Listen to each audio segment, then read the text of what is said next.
Գյուրջան Կասկադ, հասանելի բնակարաններ 65 ամիս մարման ժամկետով։ Եվ իհարկե աջակցության պատրաստակամություն, այս խնդիրը բազմաշերտ խնդիր է, որտեղ պետք է համատեղվել պետական եւ հասարակական ջանքերը որևէ նկատելի արդյունք արձանագրելու համար։ Գերիների խնդրին մենք մոտենում ենք երկու դիտանկյունից, ինքնին ազատ արձակման հարց, որը առաջնահերթ է, սակայն մինչ ազատ արձակումը հասկանալի է, որ մենք պետք է կարողանանք ապահովել մարդկային պայմաններ, մարդու իրավունքների հարգում եւ այնպիսի միջավայր, որը չի կարող հանգեցնել մարդկային զոհերի, իսկ Բաքվում պահվող հայ գերիները մշտապես գտնվել եւ գտնվում են կյանքի իրական սպառնալիքների ներքո։ Այս թվերի մասին շատ բացահայտ չի խոսում, բայց մենք ունենք արձանագրված մի քանի տասնյակ դեպքեր, երբ անձինք սպանվել են հենց գերեվարման ընթացքում։ Եվ գերիների հիմնախնդիրը էապես կապված է նաև բռնի անհետացման խնդրի հետ եւ թե գերիների սպանված լինելու առնչությամբ մենք ապացույցներ չունենք, բայց ունենք նաև դեպքեր, երբ տասնյակ հայեր, շուրջ 80 հայեր ենթարկվել են բռնի անհետացումների։ Այսինքն մենք այստեղ ունենք մարդկային ճակատագրեր, որոնք շարունակվում են մնալ անհայտության մեջ եւ դրանց հետևում կան հոգեբանական այլ տառապանքներ եւ սա եւս դիտարկում ենք պետության ատելության քաղաքականության կոնտեքստում։ Գերիների մասով դրական ցուցանիշ այն է, որ այս պահին մենք ունենք շուրջ 210 հայեր, որոնք հայրենադարձվել են, ընդ որում հայրենադարձման մաս են դարձել մինչև 2020 թվականի 44-օրյա պատերազմը, սահմանային միջադեպերի հետևանքով Ադրբեջանի իշխանությունների ներքո հայտնված հայերը, ընդ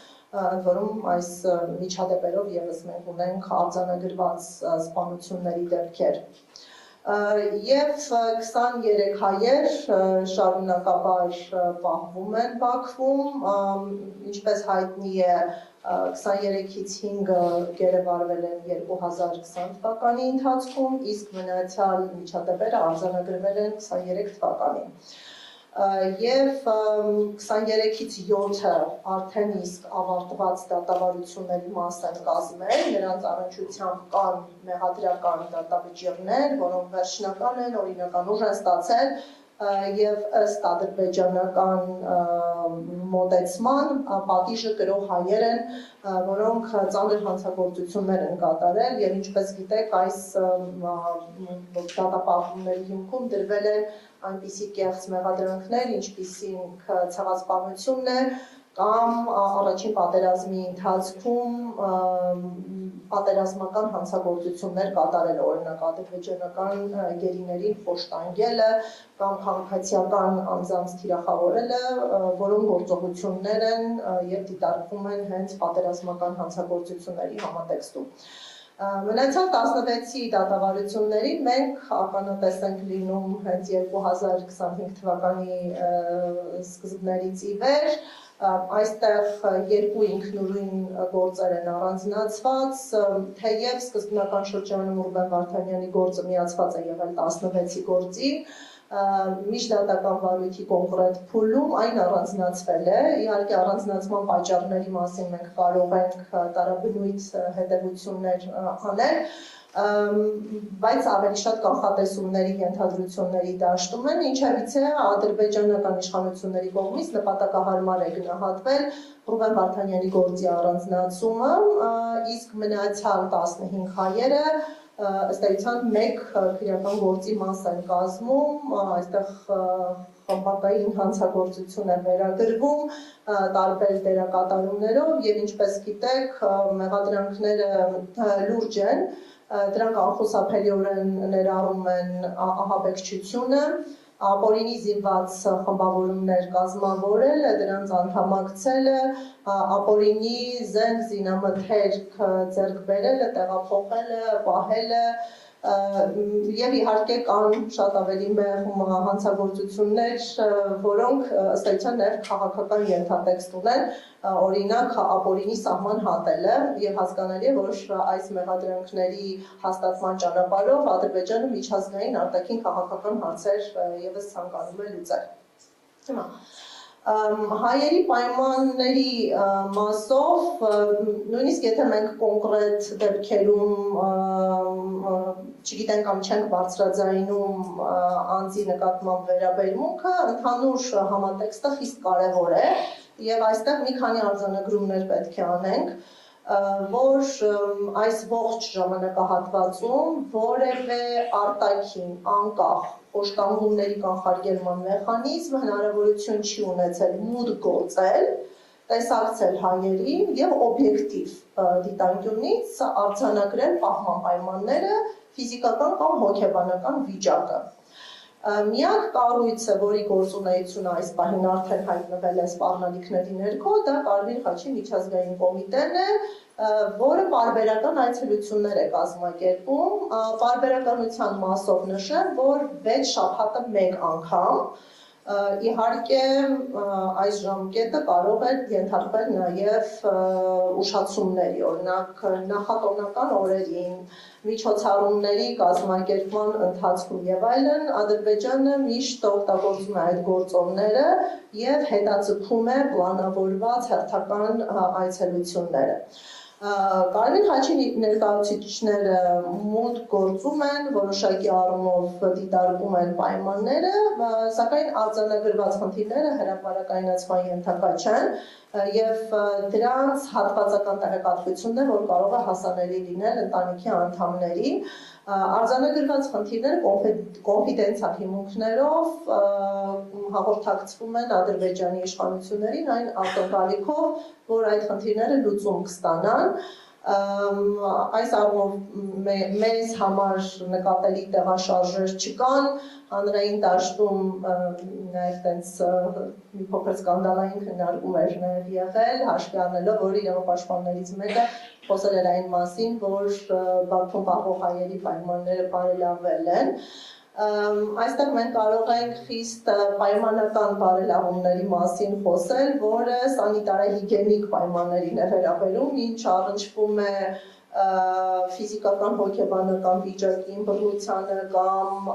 հայերի արժանապատվությունը վիրավորող ստորացնող գործելակերպին, ապա այս մասով նշեմ, որ մենք որևէ տեղաշարժ չենք դիտարկում, ավելին առանձին զարգացումների ֆոնին կարող ենք անգամ տեսնել այդ դրսևորումների խստացում։ Եվ մեր արձանագրումը այն է, որ հայերը եղել են, մնում են եւ շարունակում են պահվել այնպիսի պայմաններում, որոնք անմարդկային են եւ ենթարկվում են այնպիսի վերաբերմունքի եւ ճնշումների, որոնք այո որակվում են որպես խոշտանգում իրենց ինտենսիվությամբ եւ պատճառված ցավի բնույթը գնահատելով։ Կարմիր խաչը դասական առումով չի համարվում խոշտանգումների կանխարգելման մարմին եւ այս վերապահումը մենք միշտ պետք է անենք նաեւ մեր գործընկերների հետ փոխհարաբերություններում։ Խոշտանգումների կանխարգելման թույլատրելի մեխանիզմներ են դիտարկվում, օրինակ նաև փաստաբանները, անկախ բժիշկները, եւ այս մասով էլ է հետաքրքիր, որ որևէ անկախ փաստաբան երբևէ հնարավորություն չի ունեցել տեսակցելու որևէ հայի բացառապես տեսակցելու հնարավորությունից օգտվել են ադրբեջանցի փաստաբանները։ Միայն Ադրբեջանում լիցենզավորված եւ ադրբեջանական իշխանություններից կախվածության հարաբերությունների մեջ գտնվող փաստաբաններն են, որ ներկայացնում են մեր հայերի շահերը ներպետական գործընթացներում եւ նրանք էլ տեսակցելու իրավունք ունեն, ինչ վերաբերում է միջազգային փաստաբաններին կամ Հայաստանում գործունեություն իրականացնող փաստաբաններին, որոնք եւս ներկայացական ֆունկցիա են իրականացնում միջազգային դատարաններում, ապա նրանց մուտքը մերժվել է։ Մենք մի քանի փորձարկում ենք իրականացրել, օրինակ անձամբ մենք ենք դիմել ներկայացնելով մեր լիազորությունները եւ դրանց ճանաչումը Եվրոպական դատարանի կողմից, խնդրել ենք հնարավորություն տալ տեսակցել մեր վստահորդներին, հասկանալի է, որ այդ հնարավորությունը չի ապահովել, նման փորձարկումներ կատարել ենք օտարերկրյա փաստաբանների ներգրավմամբ, մտածելով, որ միգուցե ազգության փոփոխությունը կարող է հանգեցնել իրավունքի ապահովման, օրինակ ֆրանսիացի փաստաբան ենք ներգրավել, ունենք ներգրաված անգլիացի փաստաբաններ, ամերիկյան եւ հետաքրքրական է, որ կա միասնական պետական քաղաքականություն արգելափակելու օտարերկրյա փաստաբանների մուտքը եւ տեսակցությունները հայ պատաններին, ինչը կրկին հարց է առաջացնում, ինչու։ Եթե քրեական ներպետական գործերով կցված փաստաբանները հնարավորություն ունեն քրեական գործերը քննարկելու հայ պատանների հետ, ինչու այդ հնարավորությունից նույն իրավական հիմքով չեն կարող օգտվել օտարերկրյա փաստաբանները, այստեղ իմ գնահատման պատճառային է, որ դրանք խոշտանգումներ բացահայտող այցելություններ կլինեն, այստեղ կգեներացվեն նոր ապացույցներ, եւ սա որևէ կերպ չի բխում Ադրբեջանի շահերից։